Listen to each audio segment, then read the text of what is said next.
like. Casey Phillips here with senior writer and editor Scott Smith. And as always, this is where we answer all of your questions. So if you're not already watching over there, you can head to the Buccaneers Facebook page. And underneath the live video of this in the comment section, that is where I will find all of the questions to answer. So as we give people a chance to head on over there and start asking their questions, first, let's just start with some of the big takeaways from this last week's game for you and looking at what this is going to mean for this Buccaneers team moving forward. Well, for one thing, the Bucs got off to a fast start on both sides of the ball, and that has always been really a harbinger of good things for the Buccaneers. In some of the games that they've lost or had to struggle to the end to win, it's because they got in a bit of a hole early on both sides of the ball. So it was really good to see the Buccaneers shut down that rushing attack for the Eagles early on, to shut down Jalen Hurts trying to run the ball early on, and some big plays by Jordan Whitehead that against the run that really shut down a couple of their early drives. And it appeared as if the returns of Levante David and Shaq Barrett made a big difference. But on offense, the thing that stands out the most is in a season in which Tom Brady has completely adjusted his game compared to last year, when he really was one of the league leaders in throwing the ball downfield. The opposing defenses are trying to take that away, and he has accepted that and just takes what is given. In a season when he's been doing that all along, last week's game was the quickest average release for him of all year, 2.17 seconds to get rid of the ball. One of the fastest release games of the entire year in the NFL. And it's just because that's what they were given, and it was working, and it worked. And also with Tristan Wirfs going down and a little bit of a Ryan Jensen scare and Josh Wells hobbling around out there, it just made sense to get rid of the ball quickly. But that can make sense, but still not work. But Tom Brady made it work. And it just shows you that with Tom Brady there, you got a chance against any defensive scheme. And of course, I know a huge percentage of our questions are going to be about those guys that you mentioned and the health of the offensive line overall, but then even some other guys that we're unsure of. So overall, I know we have not gotten our first injury report of the week, but what is the current situation of what you think we might know and when? Yeah, we've talked about before, the timing of this particular show does not lend itself to answering these questions with much authority. We really are at this point, even if this was later on Wednesday, the way they're doing things now, Wednesday practices are just walkthroughs. So you don't really get much evidence until Thursday. But Coach Arians on Monday said it would probably be Friday before we have a good feel for guys like Tristan Wirfs and Ryan Jensen and Josh Wells, and then whether guys like Leonard Fournette are going to come back, or Ronald Jones. So it seemed like Leonard Fournette was close last week, and it was a bit surprising that he didn't make it. But Coach has since said that he just hasn't been able to open it up all the way. So he's still feeling that hamstring when he tries to go at top speed, and he's not going to play until that's not the case anymore. Hopefully that's the case by the end of this week, but we don't know. And then Tristan Wirfs was in a boot for his injured ankle to start the week, which I can't say that feels like a good sign, but he's a tough guy, as Coach said, and he's going to want to play. And he's our one All-Pro, first team All-Pro on this team. So it'd be a tough guy to be without, that's for sure. Yeah, absolutely. And related to that, Jerome asked, who do you think needs to step up most this week on offense? Well, some of that's going to depend on the answers to the questions that I just couldn't answer. It would be Josh Wells probably, if Tristan Wirfs can't go. And if for some reason Josh Wells is unavailable, then Coach said the solution would be to move Alex Kappa from right guard to right tackle. And he did play tackle in college, but it was Division II. And then put Aaron Stinney in. So if that happens, then it's those two guys. Otherwise, it's just the same. It's really the same guys. It's where we are now. Mike Evans and Rob Gronkowski are the focal points of this offense at this point. And I'm not worried about them stepping up. They've been answering the bell. So, but it's those guys again. You're getting something out of Tyler Johnson. You're getting something out of Brashad Perryman and Scotty Miller. But the main guys are Mike and Rob, and that's where we are right now. Okay. And then Michael had asked, with the Rams having to travel a long way on a short week, how much of an advantage do you see that being? It always feels like it, but I mean, I don't know, probably not a ton. If we were going there, I wouldn't feel like we were at a disadvantage for crossing the country, and a somewhat short week. It's not that short of a week. I don't know. Hopefully something, but I wouldn't put much stock into that. And then our next one was from Jose. He asked, what do you think are the biggest keys to beating the Rams?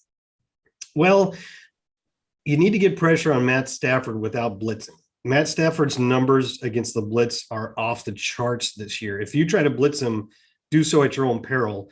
And, Todd Bowles does like the blitz, but he also knows what he's up against. And in some games, he dials that back. And I would guess that you would have to dial it back in this one. So can those guys up front get more pressure? They really did not generate a ton of pressure on Jalen Hurts in the last game.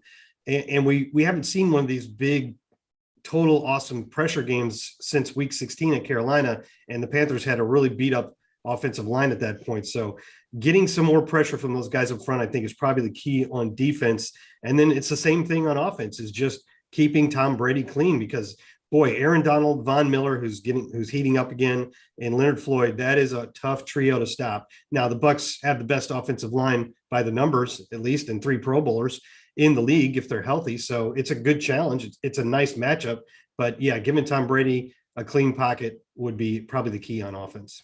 Yeah, and related to that, I saw a few people were asking about the different potential combinations if just Wirfs is out, if just Jensen's out, if both of them are out, and who are all the different guys that might get moved around, where it is less of a this guy goes in for this guy and more of a, we're going to just kind of rethink the combinations on the O-line overall.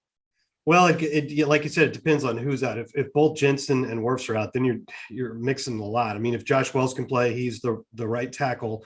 I don't know on the depth chart, rookie Robert Hainsey is the second center, but I think it's more likely that they would move Ali Marpet to center. Obviously has plenty of experience there, and then put Aaron Stinnie in at left guard. But as you start to add those guys together, if you have several guys out, then the plans change quite a bit. As I mentioned before, if Josh Wells and Tristan Wirfs are out, then Alex Kappa is probably your right tackle, and Stinnie's your right guard. And if Ryan Jensen is also out, I mean, this is the doomsday scenario we're talking about right now, which I hope isn't the case. But if all 3 of those guys are out, then you're probably going to a Robert Hainsey or a Nick Leverett. And they have confidence in those guys, but they clearly don't have a ton of experience. So it's not ideal going into the divisional playoff round. Okay. And then next up, Bruno asked, Gio ran really well this last week. Do you see us sticking with him even if Lenny or Rojo is back? And he also said, greetings from Sao Paulo. Oh, wait, what was the name? Bruno. Okay. We have a frequent contributor of questions on our Salty Dogs podcast from Sao Paulo, but his name is Alexander. So I guess this is another fan from Sao Paulo. You need to tell them to find each other and go hang out and talk Buccaneers things. Man, we are taking over in Brazil. Yeah. Well, thank you for the question. And I forgot it. Oh, if Gio will. Okay, Gio. Yeah, sticking with them, even if Lenny or Rojo's back. Gio looked great. Now, if Leonard is back, no, I don't think that Gio gets a ton of carries, because if Leonard's back in full go, it was really working well with him as your primary running back and ball carrier and back out of the backfield. But yeah, and then you still have Keyshawn Vaughn, who also has looked pretty good in the last couple of weeks. So the pieces of the pie start to get a little bit smaller. But if it does give you a lot of confidence if Leonard can't go and if Rojo isn't back, that Gio really can provide for you both in the passing game, which we knew, but also running the ball. So I thought that was a very inspiring thing from the last game to see that he could do that, especially because a lot of the times when he was getting the ball, the Eagles knew we were running it, because we were just, most of the second half, we were just trying to run out the clock. So it was a pretty good job. Yeah. I like the question, and I would like to see more of Gio, but if Leonard and or Rojo are back, there isn't a whole lot to go around. Okay. And then Esai had asked, do you think Shaq and JPP's snap counts go up this week, or are we going to keep a little bit more of that rotation with the younger players?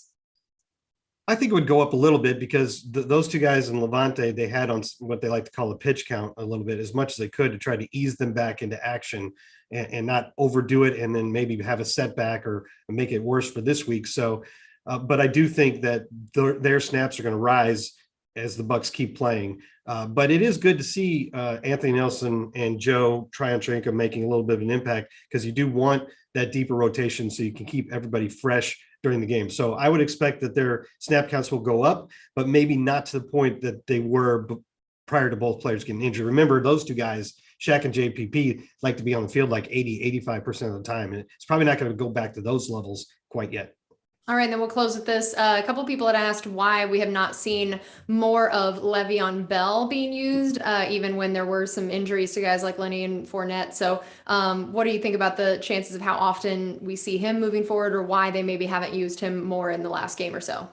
Well, I just think they were satisfied with what they were getting from Keyshawn Vaughn and Giovanni Bernard. Had either of those guys not performed well, then I think you would, or gotten hurt, then I think you would have seen LeVeon, but there just wasn't a need. And that need will probably get even less when and if we get guys like Leonard and Rojo back.